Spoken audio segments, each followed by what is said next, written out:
Coba lihat kan, mana ada mualaf pintar? Kan bodoh semua. Kebodohan mereka nampak, lihat kalau mereka boleh bertanya kan.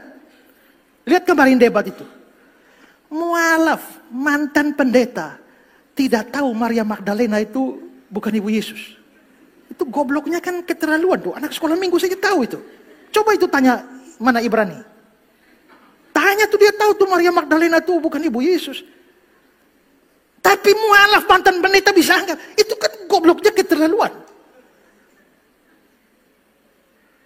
Mantan pendeta. Tinggalkan gerejanya, sekarang istrinya yang ambil alih, ganti dia jadi pendeta. Tapi tanya, Yesus tidak bangkit karena tanda Yunus. Yunus tidak mati, berarti Yesus tidak mati. Bapak ini mualaf, mantan pendeta. Assalamualaikum warahmatullahi wabarakatuh. Berjumpa lagi dengan HMC News, channel Kota Berita yang menyajikan informasi seputar dunia debat lintas agama secara tepat, cepat, akurat, dan terpercaya. Pendeta Esra Soru sangat kejang-kejang, apalagi setelah banyak orang-orang yang malah memilih mualaf setelah debat yang dia lakukan dengan Don Ditan maupun Ustadz Kainama. Jadi, rencana pendeta Esra Soru yang bisa menekan, menghambat perjuangan dari Ustadz Kainama maupun Kodondi gagal total. Gatot. Ya, gagal total, teman-teman. Yang ada, makin banyak orang-orang yang disyahadatkan sama Kodondi. Yang disyahadatkan sama Ustadz Kainama. Ini membuat pendeta Esra Soru dalam posisi tertekan. Sangat tertekan. Sehingga mulai brutal. Kalau saya lihat ini mulai brutal ya teman-teman. Sampai bisa mengatakan para mualaf, semua mualaf itu bodoh-bodoh. Dan ini termasuk saya, artinya kan begitu. Termasuk saya dikatain bodoh. Untuk itu saya akan menjawab dengan cara sesuai dengan dalil, sesuai dengan fakta tentunya. Yang pertama, saya tidak masalah mau dikatakan bodoh. Karena keselamatan itu bukan ditentukan seberapa pintar Anda. Kita masuk surga, masuk jannah, itu bukan karena kepintaran kita. Tapi karena apa, teman-teman? Rahmat dari Allah dan amal ibadah yang kita lakukan. Lebih bagus saya jadi orang bodoh, tapi saya menjadi orang jujur dan benar. Daripada pintar, tapi kerjanya ngibulin orang. Tapi kerjanya mencari keuntungan dari orang lain. Untuk apa? Untuk apa, teman-teman? Pendeta Esra Soru mungkin pintar. Dia mungkin membanggakan bahwa dia S3 teologi. Dia doktor teologi. Sama seperti Muri Wali. Yang selalu membanggakan gelar akademisnya. Boleh Anda pintar secara akademis, silakan. Tapi saya lebih bagus jadi orang bodoh, tapi hidup benar. Tapi memilih Tuhan yang benar. Itu, teman-teman. Terus yang kedua. Mungkin pendeta Esra Soru ingin mengatakan bahwa kami bodoh karena meninggalkan dunia. Lebih memilih mencari akhirat daripada hidup dengan segala kenikmatan dunia. Mohon maaf. Silakan Anda ambil. Kami bodoh karena tidak mau lagi makan makanan haram. Tidak mau lagi minum minuman haram. Tidak mau lagi melakukan pekerjaan yang haram dan tidak baik. Kami bodoh karena meninggalkan itu. Kami bodoh karena tidak mau hidup seperti kalian yang penuh dengan kebebasan. Kami bodoh karena mau hidup susah. Mau hidup dengan banyak aturan. Menurut pendeta Bulukus Suntur Saifuddin Ibrahim, jadi Islam tuh nggak enak. Hanya orang bodoh yang mau jadi Islam. Karena hidupnya penuh dengan aturan. Dikit-dikit aturan. Dikit-dikit ini nggak boleh. Dikit-dikit harus ini, harus sholat. Nggak enak. Orang bodoh yang mau seperti itu. Yes, nggak apa-apa, kami jadi orang bodoh yang seperti itu. Daripada kami hidup sembarangan, hidup bebas seperti binatang, suka-suka, hidup bebas seperti babi, semua dimakan, karena nggak ada aturan, nggak apa-apa, biarkan kami jadi orang bodoh. Biarkan, kami bodoh karena mau diatur oleh Tuhan. Kami bodoh, karena mau saja tunduk dan melakukan semua aturan itu. Nggak mau bebas seperti kalian. Bebas seperti malaikat yang jatuh ke dalam dosa.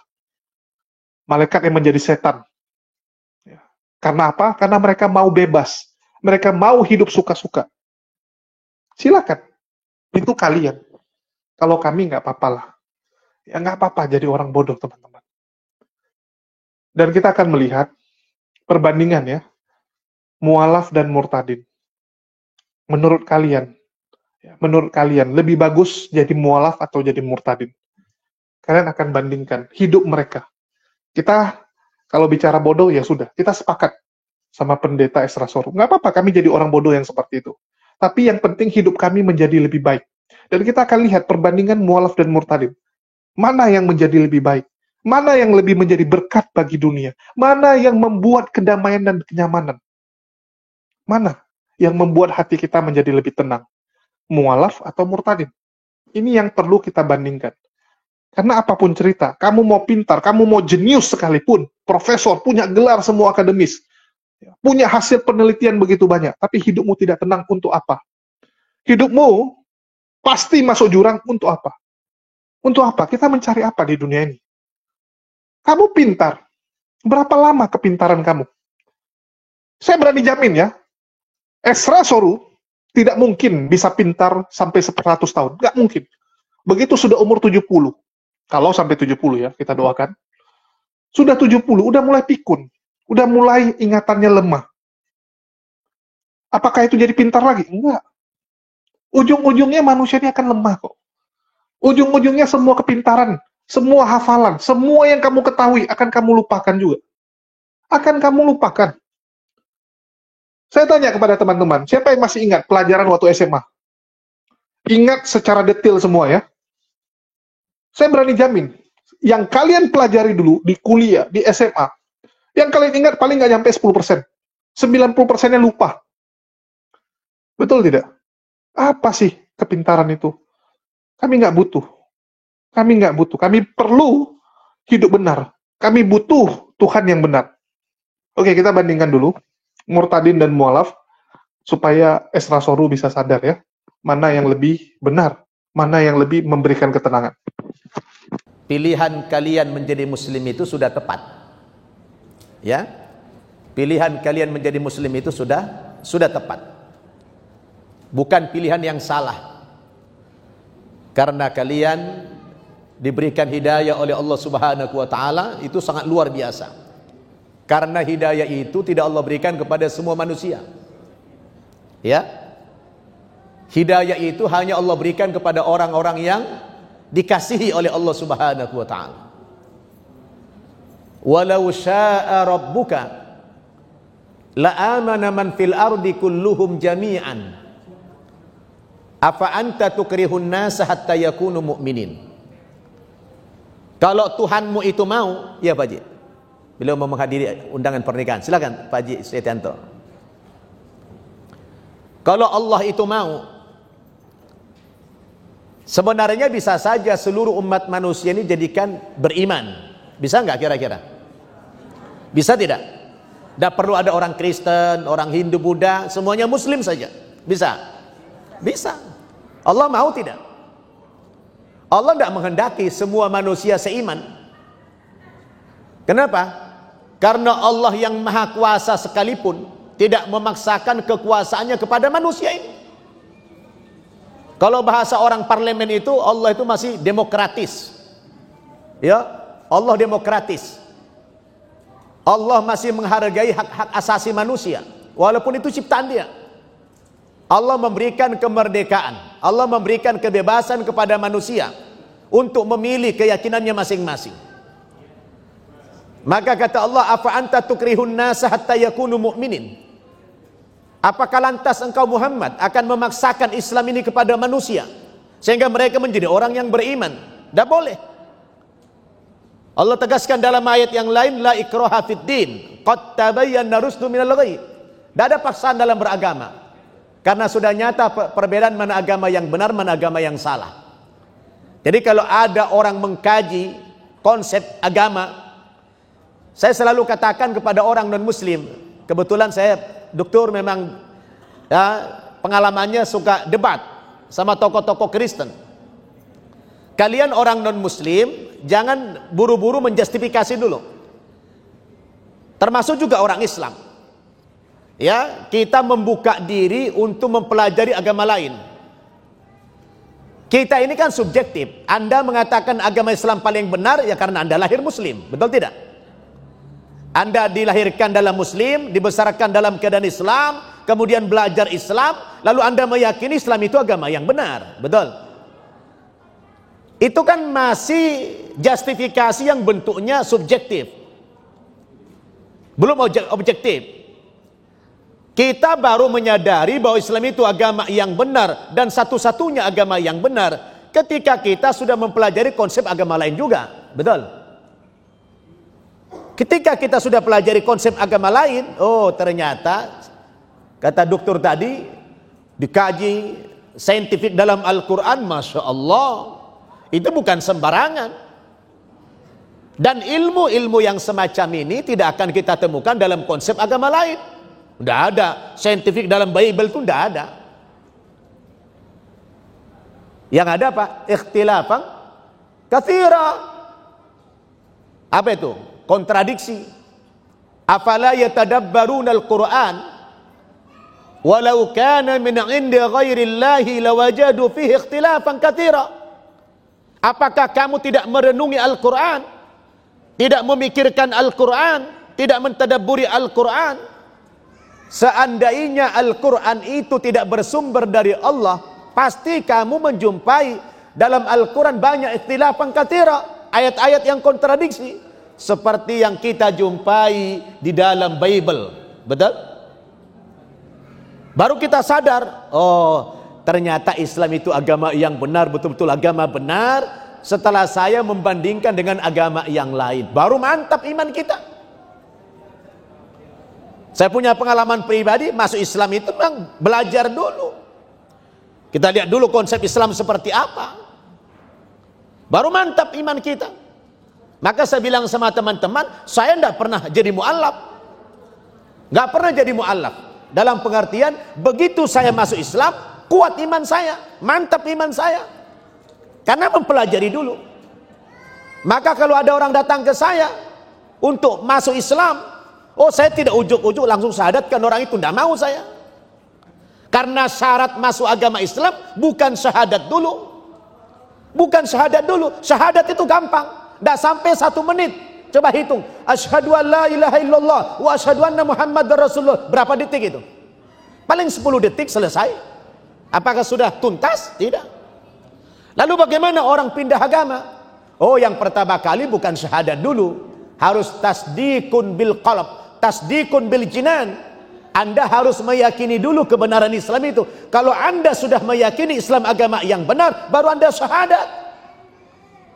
Sebab kalau syahadat dulu belum meyakini, yang ada nanti, aduh Ustaz, saya belum siap pakai jilbab. Ngapain Anda masuk Islam? Hah? Ngapain pindah agama kalau Anda siap sholat? Karena di Islam itu berat. Anda harus bangun jam 3 atau jam setengah 4 pagi, sholat subuh. Berat Islam itu. Anda harus meninggalkan minuman khamar. Anda harus pakai jilbab. Ya, Anda harus meninggalkan maksiat. Tidak mudah. Sedangkan perintah orang masuk Islam apa? Ya ayyuhalladzina amanu dkhulu fisilmi kafah. Kalau masuk Islam itu tidak boleh separuh-separuh, tidak boleh tanggung-tanggung, harus kafah, harus totalitas. Mana totalitas? Totalitas yang dimaksud dalam ayat itu, Anda harus rela diatur oleh Islam. Anda harus rela diatur oleh Islam. Kalau Anda yang mengatur Islam, bukan Muslim namanya itu. Ya, orang Islam itu harus rela diatur sama Islam. Kalau tidak, jangan masuk Islam. Karena Islam itu berat. Betul tidak? Saya bilang tuh sama orang datang ke saya, berat masuk Islam itu. Anda sudah siap tidak? Jangan ujuk-ujuk cuma 2 kalimat syahadat. Ada lagi seorang Chinese datang ke saya. Kebetulan istrinya masuk Islam. Gara-gara dia masuk Islam, dia cerai. Kenapa? Begitu. Karena suaminya tidak Islam, dia minta cerai. Zina jatuhnya. Setelah didakwahi dulu, tidak mau masuk Islam, cerai. Setelah cerai sekian lama, dia pengen rujuk. Nah si istri ini bilang, oh saya tidak mau, kecuali kamu mau masuk Islam. Oke, saya mau masuk Islam, tapi saya tidak mau sholat. Loh, udah bikin syarat, dibawa ke saya, ke Gadok sana, datang ke tempat saya. Ustadz, ini mantan suami saya mau dialog sama Ustadz. Boleh, silakan bawa kemari. Ustadz, saya hanya ingin rujuk saja. Saya mau masuk Islam Ustadz, tapi saya tidak mau sholat. Oh enggak, saya tidak akan Islamkan Anda, karena Anda belum Muslim. Nanti qalatil a'rabu amanna qul lam tu'minu walakin qulu aslamna walamma yadkhulil imanu fi qulubikum. Dulu ada orang-orang Arab Badui, Arab pinggiran itu datang mengaku-ngaku, oh kami sudah beriman kepada Allah, kami sudah masuk Islam. Oh kata Allah, qul, katakan ya Muhammad kepada orang Arab Badui itu, kamu belum masuk Islam, kamu belum beriman, baru berislam saja, baru di mulut. Walamma yadkhulil imanu fi qulubikum, Islam itu belum masuk ke dalam rongga hatimu, baru di mulut, baru sampai di leher saja itu Islam. Jadi tidak mudah pindah agama itu. Kalau masuk Islam harus rela diatur. Saya bilang gitu. Yang tidak, dia datang ke saya begini, apa saudari udah siap masuk Islam, dibungkus rapi? Saya mau Ustaz pindah agama, tapi saya nggak mau pakai jilbab.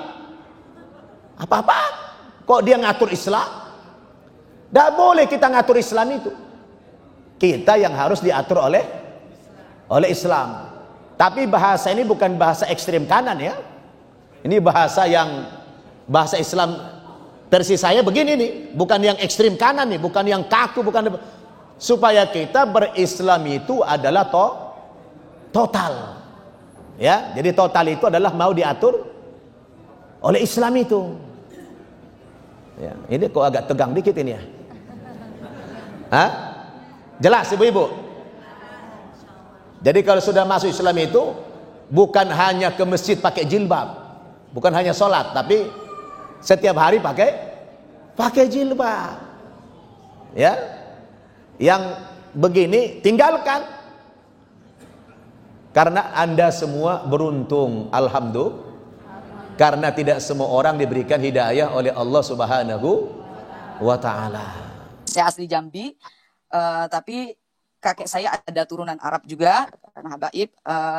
Kemudian kakek saya tuh kurang bisa berbahasa Indonesia.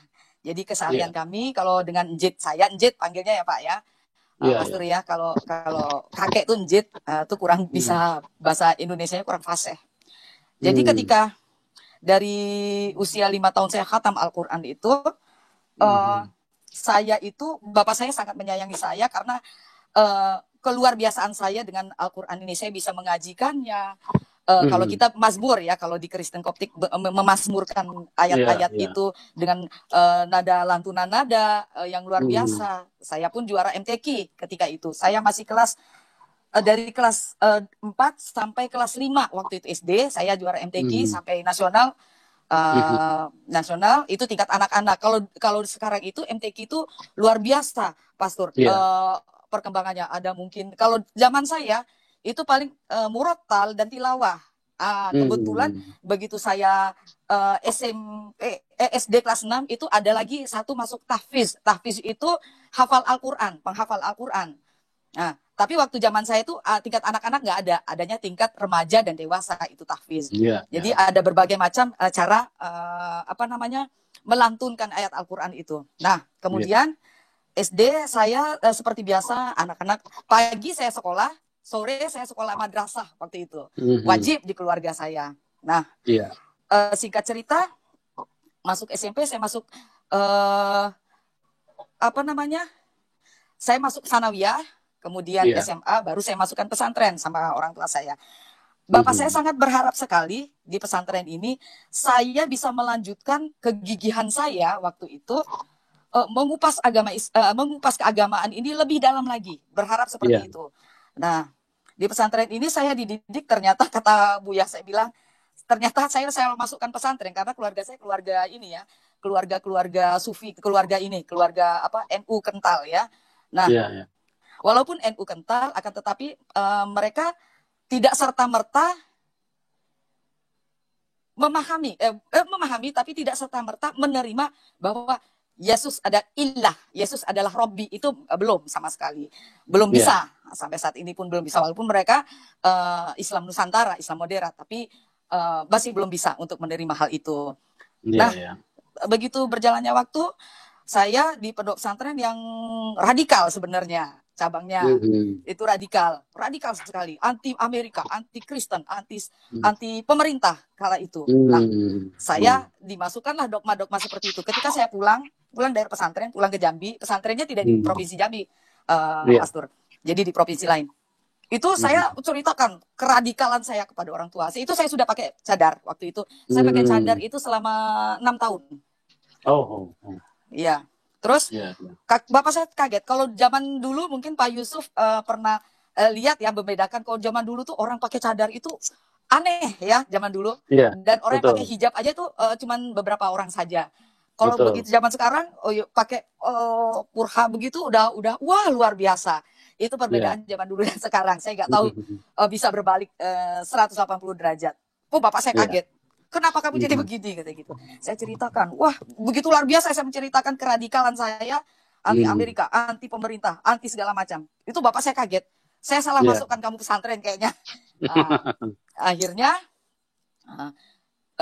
berjalannya waktu, saya dipersiapkan sebenarnya sama orang tua saya untuk belajar detail tentang agama Islam dan untuk belajar detail tentang perbandingan agama. Nah, di SMA saya tidak begitu mengakar ya untuk bisa tahu detail tentang kekristenan. Hanya mendengar selentingan orang, gosip-gosip, rumors yang selama ini yang waktu itu saya terima, bahwasanya Kristen itu seperti ini, kristenisasi itu seperti ini, Kristen itu begini begitu. Itu dogma yang saya terima. Jadi istilah cerita-cerita yang saya terima, dan itulah yang menanamkan, mungkin sampai saat ini pun begitu, menanamkan umat Islam zaman sekarang pun begitu, bahwasanya orang Kristen tuh licik, bahwasanya orang Kristen tuh jahat. Jadi kita udah ditanamkan dari cerita, dari propaganda yang ada. Dari zaman dulu sudah begitu, Pastor.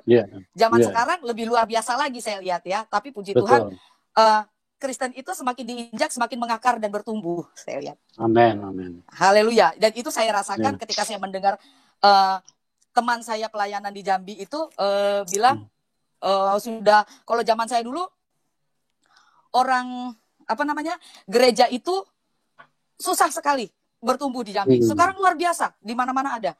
Itu menunjukkan bahwasanya Kristen bertumbuh luar biasa, saya lihat ya. Itu di provinsi Jambi saja. Nah, berjalannya waktu, saya kuliah. Waktu itu saya ambil 2 fakultas. Kalau dulu boleh, kalau sekarang saya nggak tahu, kayaknya nggak boleh deh. Di IAIN, salah satu IAIN ternama dan cukup amat sangat digemari, jadi favorit lah. Waktu itu di Sumatera, salah satu IAIN di Sumatera, saya dapat 2 fakultas waktu itu.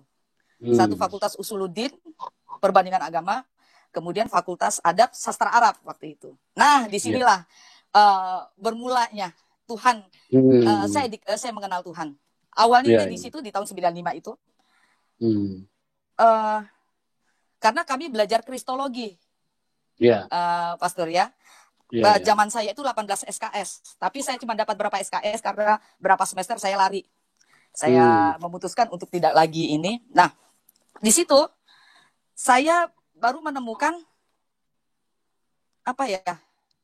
dibilang kejanggalan mungkin terlalu vulgar ya, cuman mungkin iman saya mengimani ketika itu ada sesuatu yang tersembunyi. Menurut saya, yang tersembunyi, yang sebelumnya saya tidak tahu. Dulu saya membaca Al-Quran ala kadarnya, saya ngerti artinya. Jadi sekali lewat gitu loh, Pastor. Jadi misalnya saya ayat ini, misalnya Bismillahirrahmanirrahim, Alhamdulillahirabbil alamin, gitu-gitu cuma sekali. Tahu artinya Bismillahirrahmanirrahim dengan menyebut nama Allah yang Maha Pengasih Penyayang. Cuma sekali lewat. Alhamdulillah, segala puji bagi Allah Tuhan semesta alam. Cuma sekali lewat. Saya tahu al-alamin artinya alam. Misalnya beberapa kata-kata di dalam Al-Quran saya mengerti. Cuman sekali lewat tidak saya pahami betul-betul isinya. Kemudian memang salah satu ayat yang benar-benar membuat saya itu luar biasa. Perkenalan saya mula-mula, ta'aruf saya mula-mula dengan Yesus ini luar biasa di surat Az-Zukhruf ayat 61 yang bunyi wa innahu la ilmul lisaati fala tamtarunna biha wattabi'unni hadza shiratal mustaqim. Di situ dikatakan dan sesungguhnya Isa itu benar-benar tahu hari kiamat, memberikan pengetahuan tentang hari kiamat. Karena itu janganlah kamu ragu tentang hari kiamat itu dan ikutilah jalan yang lurus. Nah, saya bingung. Sedangkan saya diajarkan dari kecil, bahkan Rasulullah Muhammad SAW saja tidak tahu hari kiamat seperti apa, tidak mengerti hari kiamat bentuknya apa. Itu Muhammad itu tidak tahu. Nah, tetapi di Al-Quran dikatakan pengetahuan yang saya dapatkan dari kecil bahwasanya tidak satu pun yang mengetahui hari kiamat kecuali Allah Subhanahu wa taala. Nah, berarti di ayat ini Isa tahu hari kiamat, Pak. Sedangkan jadi begini. Sedangkan Islam mengakui bahwasanya yang mengerti hari kiamat itu cuman Allah. Bahkan Muhammad tidak mengerti. Sedangkan di ayat ini dikatakan yang mengerti pengetahuan itu Isa. Berarti Isa sama dong sejajar dengan Allah. Kalau menurut pengertian saya, ketika itu, loh, kok jadi begini? Begitu. Saya ubek-ubek lagi. Itu ayat-ayat yang membuat saya ta'aruf sama Yesus. Kemudian saya begitu belajar lagi. Saya bertanya ke sini, bertanya ke situ. Jawabannya ya seperti yang saya dapatkan ngambang gitu. Jadi oh itu asbabun nuzulnya begini. Oh itu ada pembenaran yang lain gitu. Tapi di ayat-ayat yang lain ketika Isa bilang sejahteralah kamu ketika kamu sejahteralah engkau, kata Isa, kata Al-Quran, dan kesejahteraan semoga dilimpahkan kepadaku. Di surat Maryam, ini surat favorit saya sebenarnya. Wassalamu alayya yauma wulidtu. Wulidtu tuh hari lahirku, kata Isa. Wa yauma amutu. Amutu tuh mata, yamutu amutu. Amutu ketika aku mati. Wa yauma ub'atsu hayyan, dan ketika aku pada hari aku dibangkitkan hidup kembali. Berarti ini kontradiksi dengan ayat yang mengatakan Isa itu tidak dibunuh, tidak disalibkan. Saya bingung di situ. Di situ di ayat ini luar biasa dia bilang sejahteralah kesejahteraan dilimpahkan kepada aku ketika aku lahir, aku mati dan aku dibangkitkan. Berarti Al-Qur'an mengimani Isa itu pernah mati. Nah, itu saya bingung lagi. Lama, pastor, saya belajar tentang kekristenan ini lama sekali. Akhirnya di tahun 97 saya memutuskan keluar dari kampus itu. Itu di semester 2, 3, 4 mau naik semester 5 gitu. Saya masuk kan 95. Nah, di semester 5 97 saya memutuskan untuk keluar karena saya nggak kuat. Nggak kuatnya kebenaran yang saya dapati ini kayak apa sih sebenarnya gitu. Nah, singkat cerita saya buka cadar. Habis itu Bapak Buya saya bingung. Kamu kenapa? Gitu. Saya tanya sama Buya. Hal-hal yang saya sampaikan tadi saya tanya, ini kebenarannya sebenarnya seperti apa? Buya saya kan NU kental. Dan kakek saya adalah pendiri NU pertama di Jambi. Jadi cukup punya nama keluarga kami sebenarnya di Provinsi Jambi. Saya tanya hal-hal ini. Terus saya tanya lagi. Saya buka Alkitab. Waktu itu ayat favorit saya tuh Yohanes 1 ayat 1. Pak, firman itu pada mulanya adalah firman, dan firman itu bersama-sama dengan Allah, dan firman itu adalah Allah. Nah, saya kan lebih suka bahasa Arabnya. Jadi kadang suka saya kajiin. Fil badi ikanal kalimatu wal kalimatu kana indallah. Nah, wal kanal kalimatullah. Nah, berarti sama juga ada di ayat Al-Quran bahwasanya ketika aku hembuskan dengan kalimatullah. Lah, saya bingung juga.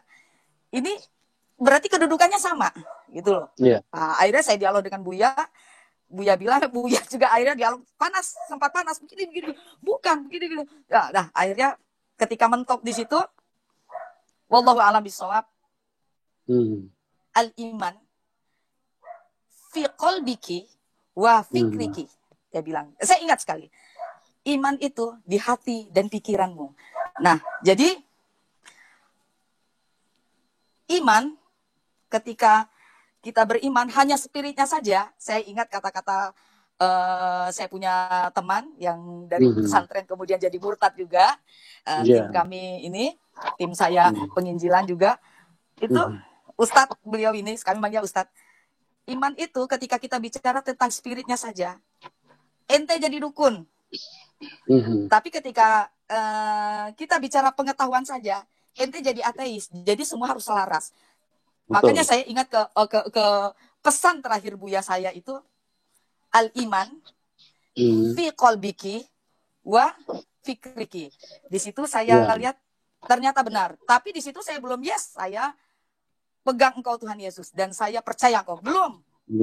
Nah, akhirnya saya nggak tahu mau ngapain. Akhirnya saya bilang, saya lepaskan ke saidahan saya, Syarifah waktu itu, karena saya dinubuatkan untuk meneruskan pesantren keluarga kami. Karena saya bilang saya nggak sanggup, saya nggak bisa, karena iman saya ini kayaknya ada sesuatu yang tersembunyi, saya bilang. Wah, keluarga luar biasa ngamuk dan marah. Saya pilih lari. Waktu itu pas pergi, saya bukan lari tapi pergi. Pas 10 hari bapak saya meninggal. Sebelum saya lanjut teman-teman, izinkan saya memberitahukan satu hal ya. Jadi banyak teman-teman yang menanyakan, apa yang terjadi Bang? Kenapa belakangan ini postingan komunitasnya agak-agak melo? Terus bagaimana kelanjutan ke Labuan Bajonya? Jadi yang pertama, perjalanan kita ke Labuan Bajo terpaksa kita pending karena dua hal. Yang pertama, karena saya ada urusan mendadak. Yang kedua, karena faktor keamanan. Kepala desa yang ada di sana menghubungi Ustadz dan juga Ponpes di sana untuk mengabarkan bahwa warganya marah.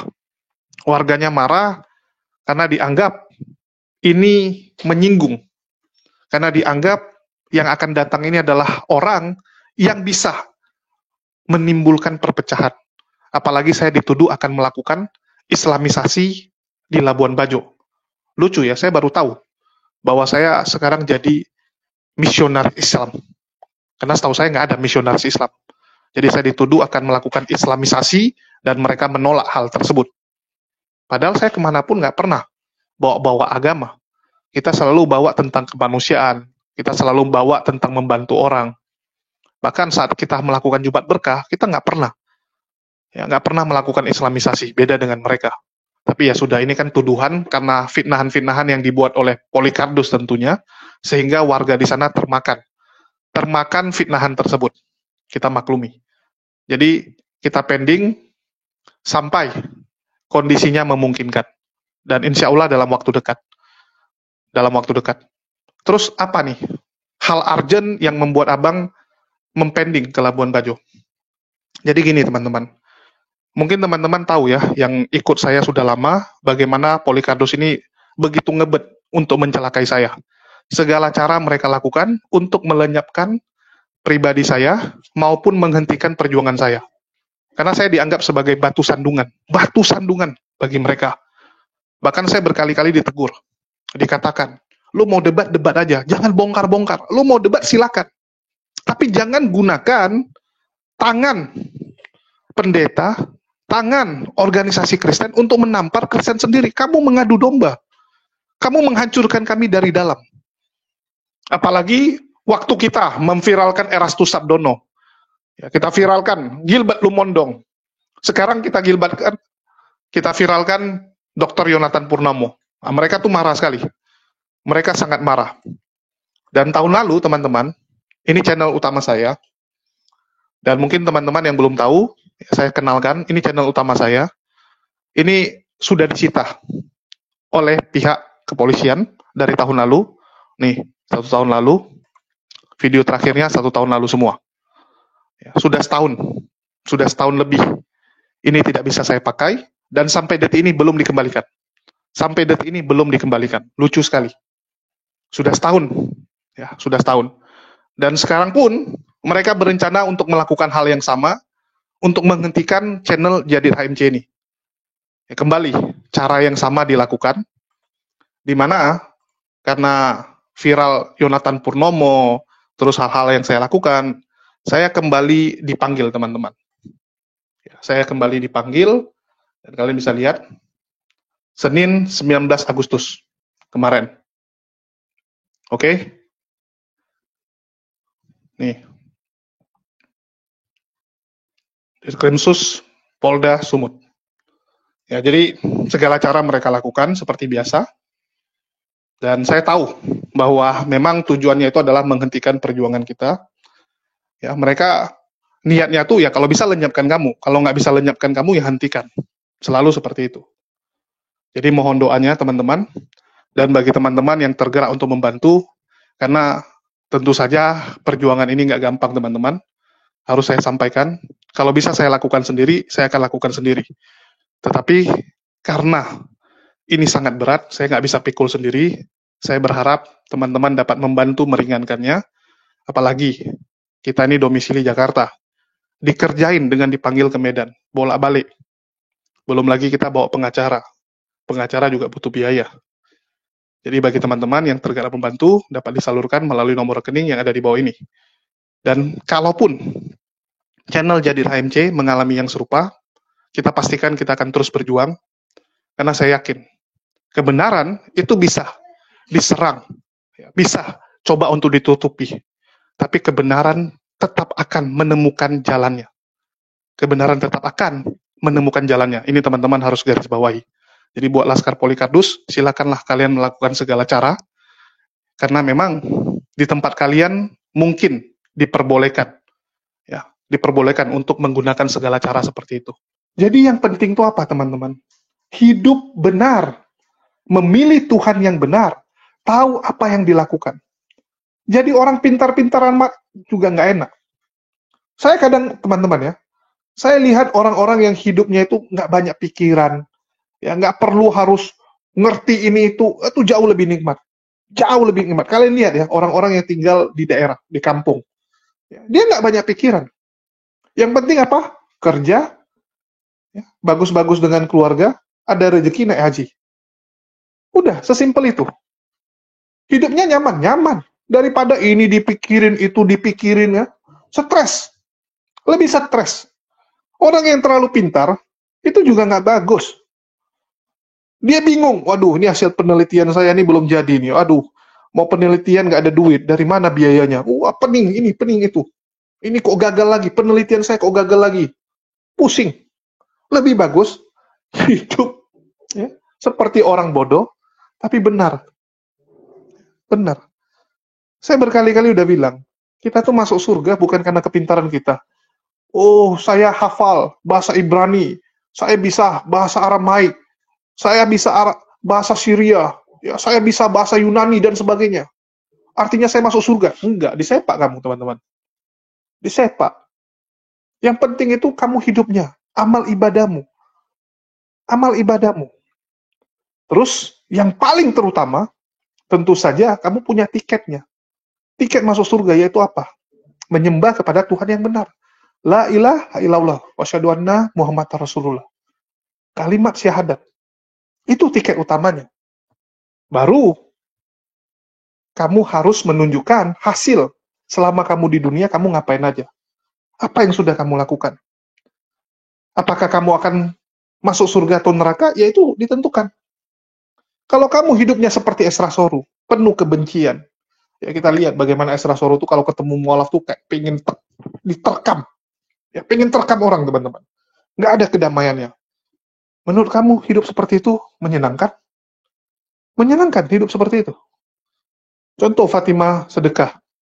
Saya pertama sekali ketemu dia, belum pernah ngobrol, nggak pernah bahas dia. Ya, baru pertama kali ketemu, apa yang dia lakukan? Kamu bodoh sekali, kenapa kamu mau mualaf? Loh, tiba-tiba marahin orang bodoh, lucu dia. Langsung hina-hina orang. Kenapa? Karena begitu besar kebencian mereka kepada orang yang beda iman. Itu nggak nyaman hidupnya, teman-teman. Kalau kita kan enak, sama siapapun kita bisa. Kita senyum sama semua orang, kita hidup tanpa beban. Walaupun badai masalah itu banyak, tapi kita yakin, ya, kita yakin Allah yang akan menjadi penolong kita. Allah yang membantu kita. Jadi kita nggak akan susah seperti mereka. Walaupun badai cobaan itu banyak. Ya, tapi kita yakin semua badai cobaan itu pasti akan berlalu. Karena apa? Dunia sementara. Berkali-kali saya tegaskan, dunia sementara, teman-teman. Mau susah, senang, semua akan berlalu.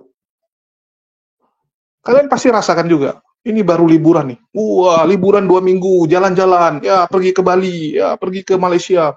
Hari pertama, wah senang. Dalam sekejap mata, loh, besok udah pulang rupanya. Besok udah pulang, teman-teman. Nggak ada yang terasa itu. Begitu juga dengan susah kita.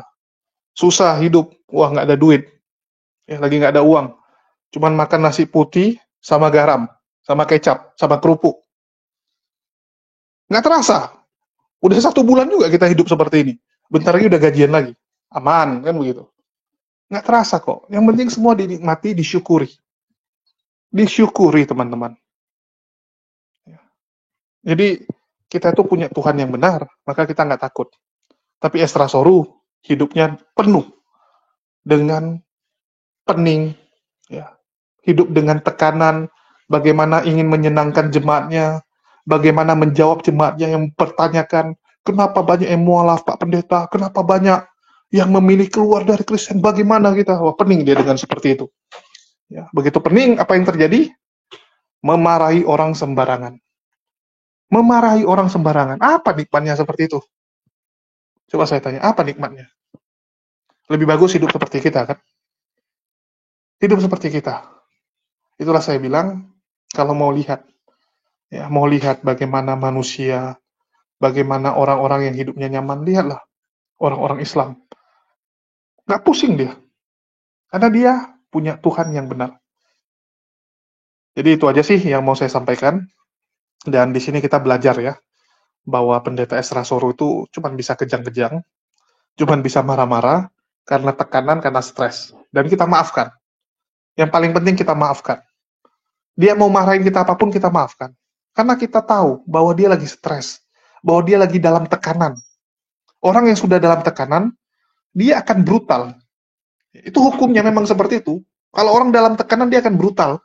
Ya sudahlah, kita maafkan saja. Ya, kita maafkan. Oke, mungkin itu aja yang bisa saya sampaikan di kesempatan kali ini. Makasih buat teman-teman semua, dan semoga kesaksian dari saudara-saudara kita ini bisa menambah keimanan kita.